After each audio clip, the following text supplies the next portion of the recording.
Hello everyone and welcome back to another video here on the channel. I'm your host Void and today I'm going to be doing something. It's not a tutorial and it's not a rant because I've always been fascinated by piston doors in general, but particularly their designs, because you've got the cave door that looks something like this.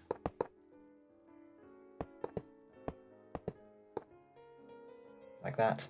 You have the vault door or the funnel door, if it's one-sided, that looks like that. There are some really interesting patterns, but one that's always fascinated me is the vortex and the deep vortex. But the only problem with those is that virtually nobody has actually managed to figure out how to scale the particular design up to anything above 5x5. Because it gets particularly complicated and there's lots of things you have to remember when designing this piston door. So what I thought I'd do today is just show you how to lay out the design for a vortex or deep vortex of n by n. Honestly, you could do 100 by 100 if you wanted to. Obviously you wouldn't, but you could do 100 by 100. Just by following these very simple steps. Now, a couple of things you have to remember. First of all, there are two vortex types, pretty much. There's the vortex and there's the deep vortex. And I'll explain the difference to you a bit later on. Now, I'm going to start with 3x3 because 3x3 is an outlier to the algorithm, and you'll therefore have to remember it separately. 3x3 deep vortex first just looks like that. As I say, really cool. Now the 4x4 is kind of the other one that you have to remember because it's a little bit weirder.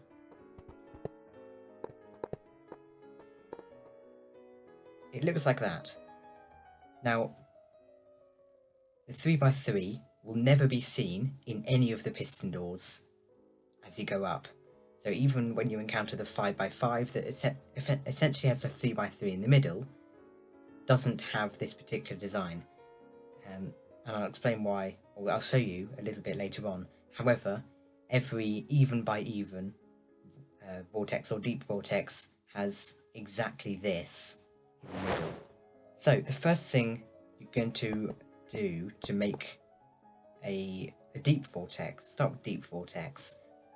Firstly, decide on your dimensions. So I want to make a 5x5. So I'm going to take 2 off the 5 to get 3. And then in the bottom left hand corner, I'm going to start by placing 3 blocks like this. Then I'm going to miss one. I'm going to place a block up like that. I'm going to go 2 out, so you have 3 and 3 again. And then you do this, and you come down 3, you do this again, and 3. So you should have this interesting shape. Let's move swiftly on from that. Now, you want to look at the points that are not in the corners. So, or the ends of the kind of lines, if you like, that are not in the corners, and just come back one like this. So this is the front of your door. You want to ignore the ends that have the ends that are in the corners of the doors and go back one on those ends like that. Then come to the side where there is an airspace like this, so come to the right hand side and then just go up and stop as soon as you get diagonal to this next one. And you want to just go around like that and repeat it. Now you can effectively do the same thing. Now, the only problem that you have here is that there are no... The only ends of these kind of lines, I guess, are in the corners. So, I want to not bother with that really. Just come out like this and then join them all together. And you can remove those as well because they'll be invisible from the front, and then you just go back 1 like that. So that is your 5x5. So if we move up to 6x6 now, it's pretty much the same thing. Again, you're going to notice that you have, this is going to be a 6x6 door. You take 2 off 6 to get 4. It's going to be 4, a line of 4 like that, a line of 4 like that, column of 4, line of 4. Ignore the ends that are in the corners, come back 1 off the other ends, come down here, go to the right hand side, and then stop as soon as you come diagonal with this one, and do the same thing like this. Now, this is kind of what I was talking about, where you can ignore the corner ones, because over there you just ended up with this situation where the only ends of the lines are the corners. But here you can ignore the corner ones, come a block back on those ends like this, and just finish it like that, just like so. From the front it would look like this, and you can see this odd looking 4x4 shape that you saw earlier there.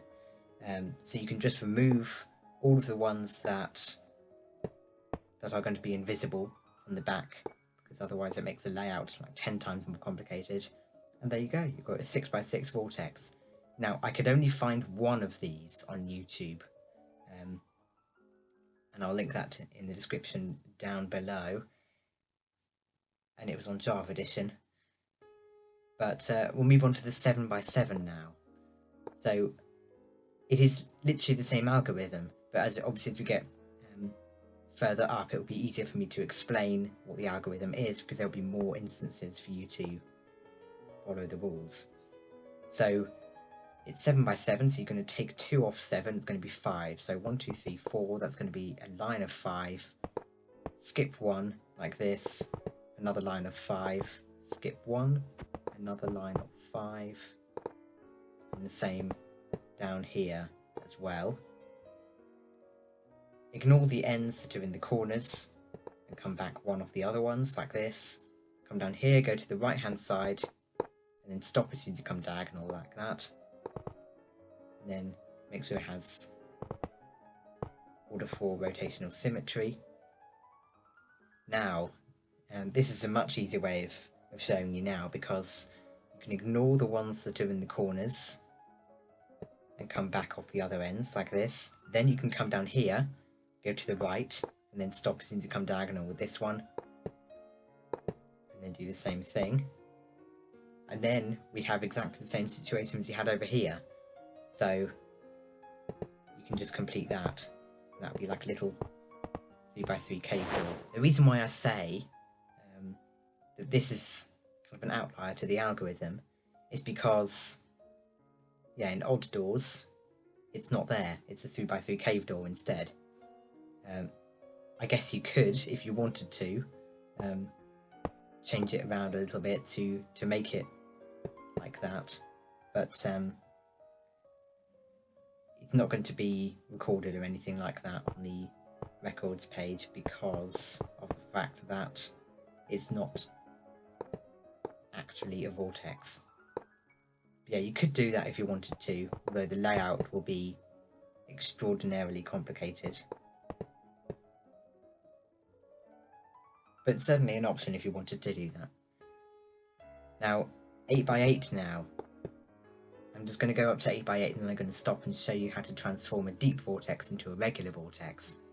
So it's 8x8, so we take 2 off 8, that is 6. 1, 2, 3, 4, 5, like this. That is a line of 6, and then you skip 1, come 5 off like that, and then bring it round like this. Ignore the ends that are in the corners, come back off the other ones, come down here, go to the right hand side, and then stop as you come diagonal with this block, and give order 4 rotational symmetry, like so. Same thing again, ignore the corners, come back off the other ends, go to the right hand side, order 4 rotational symmetry. Ignore the corners, come back off the other ends, and you can just complete that. And as soon as you memorize really how to do the 4x4, it will indeed appear for every even by even deep vortex. So if you memorize how to do that, you can kind of fill it in as soon as you get there. But that is an 8x8 and it looks extraordinary, I must say. So I'm just going to move on now and tell you how to transform it into a vortex. I'll just replace this like so. Funnily enough, right, deep vortexes and vortexes of odd times odd dimensions are going to be the only ones that actually change. So even by evens will not change if we transform it into a vortex or deep vortex, respectively. But we're going to start from the 3x3. So you just remove those 3 and you bring the middle block forward by 1. You can't do that for the 4x4, so we're going to move on. Move this one, bring it forward 1.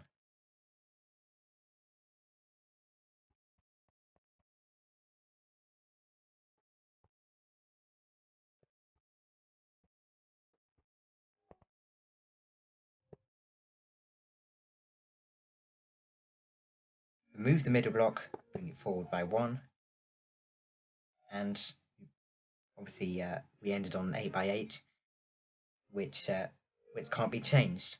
Now it would be a common misconception to, for a deep vortex, remove those ones and then do something like this.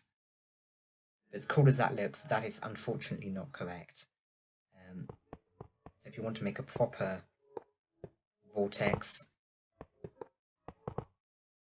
it's got to have that 4x4 shape in the middle that we see over here. Now as soon as you get into the piston layout, I've been trying to work out the piston layouts for all of these. Now 3x3 and 4x4 and 5x5 are really easy to do, particularly for deep vortexes. Deep vortexes are easier than vortexes, I must say. But 6x6, you start getting into like 4 triple piston extenders, which is a bit crazy. And then here, in the 7x7, you've got a quadruple. And then 8x8, you've got 4 quadruples. And probably numerous triples and numerous triples here as well. So the piston layout is very complicated, and I haven't properly figured it out yet. But I'll certainly let you guys know when I have. But that's just a short video that I thought I would share with you today, because it's a fairly FAQ, if you like, in the community. Frequently asked question. People were like, how do you build vortexes? What's the vortex door algorithm? But I'll just go through one more example, the 9x9, just to make sure that it's drilled into your heads and couldn't possibly escape. So we've got 9x9, so we take 2 off 9, that is 7. So we do a line of 7, and you've got to make sure that in the bottom right hand corner you start by going up and then around. If you start by going straight ahead like this, then you've got a horizontal vortex, which really isn't that different in terms of piston layout or anything like that, so don't worry about that. But it's going to be 7 like this, skip 1, 7 along like this, skip 1, 7 down like this, and skip 1, and then 7 across like that. Ignore the corners, come 1 back off the other ends, come down here, go to the right hand side, pillar up such that you get a diagonal like that. Order 4 rotational symmetry, and make sure you always stop before you come in line with the next block round. And the same again, ignore the corners, come back off the other ends, come down here, right hand side, pillar up to make a diagonal order for rotational symmetry, all the way round like this, ignore the corners, come back off the other ends, order for rotational symmetry, and then this is going to be a 3x3 cave door, just like that. How cool does that look? So this is a 9x9 deep vortex. To make it a vortex, you rip out this middle block and put it forward. So I will re-clarify again, this 3x3 is an outlier to the rule because, well, I could just show you now actually, if you were to kind of follow that rule a little bit. Right, so we take 2 off 3, so it'll be 1, skip 1, do 1, skip 1, do 1, like this. Ignore the corners, come off the other ends, there are no other ends, so we'll just come back like that. We've got to come down here, go to the right hand side until we meet this block, order for rotational symmetry, and you can see where I'm going with this. So then it's ignore the corners, come off the other ones, and then yeah, it's a 3x3 cave. So actually this, technically speaking, is not a vortex, but it is purely because it actually sets it apart from the 3x3 cave. So the 3x3 is the weird one, but you can get some really interesting looking doors, and I really want to see if any of you guys manage something above a 5x5, because yeah, anything above a 5x5 is very, very difficult indeed. But that's what I thought I'd share with you today. Thank you so much for watching, and I'll see you all in the next one. Bye bye.